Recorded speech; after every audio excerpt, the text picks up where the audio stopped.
Hello everyone, get ready for your dictation. The dictation starts in 5, 4, 3, 2, 1. Sir, several questions raised regarding the Defense Ministry and the External Affairs and Irrigation Ministries have been clarified by my colleagues from those ministries. My task, therefore, has been simplified to that extent. Before I go to the questions, financial and economic, raised by several honorable members, I should like to clarify one or two points which are more administrative than economic or financial. One of them was raised by my honorable friend. He raised the question about the recruitment by the Assistant Superintendent's Departmental Competitive Examination and particularly about the examination held in 1960. He said that about Rs 6 lakhs were spent for the 1960 examination and later it was declared that no vacancies were available. He therefore suggested that a definite procedure should be there and the examination should be held according to the vacancies declared in advance, and all persons who have qualified in that examination should be eligible for promotion or for appointment. Sir, I do not know whether the honorable member knows how these vacancies are filled. He probably refers to the section officer's grade in the Central Secretariat Service. This is filled 50% by direct recruitment and 25% by departmental competitive examination open to the assistants, that is the next lower grade, and the rest 25% by promotion of the assistants on the basis of seniority subject to fitness. The examination, therefore, that he was referring to was a departmental competitive examination for filling 25% of the vacancies. It takes about 1 year for the Union Public Service Commission to declare the results of the examination from the time they take up the question of the examination.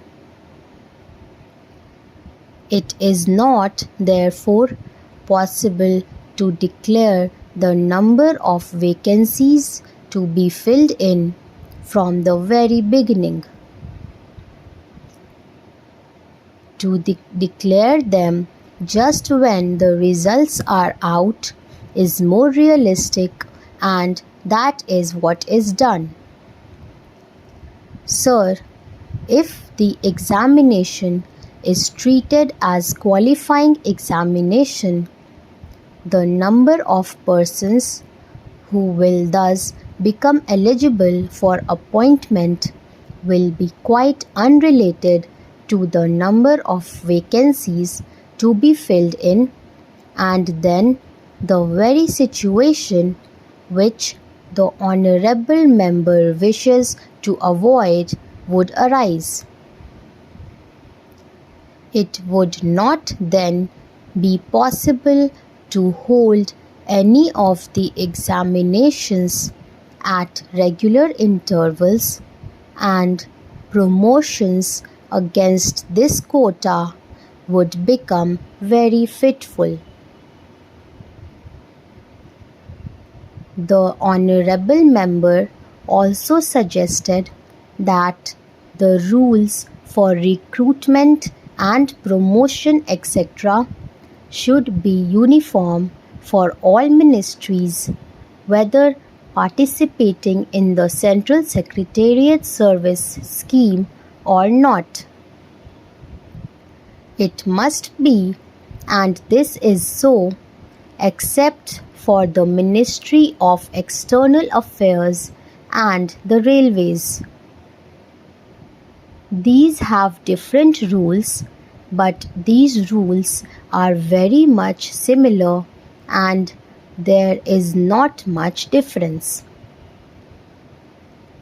But because these persons are recruited for different purposes and by different agencies, they are separate. Therefore, his purpose in saying that there should be uniformity is almost carried out. The only difference is that the Ministry of Home Affairs does not control the services in these two ministries. Then, sir, questions were raised about backward areas and the backward states and also about the city of Calcutta. If the budget is properly scrutinized, it would be found that assistance is provided for the states, particularly the backward states, and the Finance Commission, which assesses the overall requirements of the states, takes this into consideration and makes its recommendations, which are carried out every time the Finance Commission's recommendations are received, and they are received periodically according to the Constitution. Sir, I would like to give the total amount paid to the states on this account. The main objective of planning is to create conditions in which living standards are raised in a sufficiently reasonable level and all citizens are given full and equal opportunity for growth and service. The plans seek to provide a balanced emphasis on increase in production and employment. The development plans are thus accepted as the means for ensuring equitable development in the field of social services. There is no reason to suppose that the needs of the less fortunate or prosperous states are being neglected. But it would not be proper to expect that all these differences could be wiped out now immediately. It must be seen whether we are going towards that very end or not. We are deliberately going towards that end, and we hope and trust that in course of time these inequalities would be wiped out, if not completely wiped out, at any rate they would be lessened.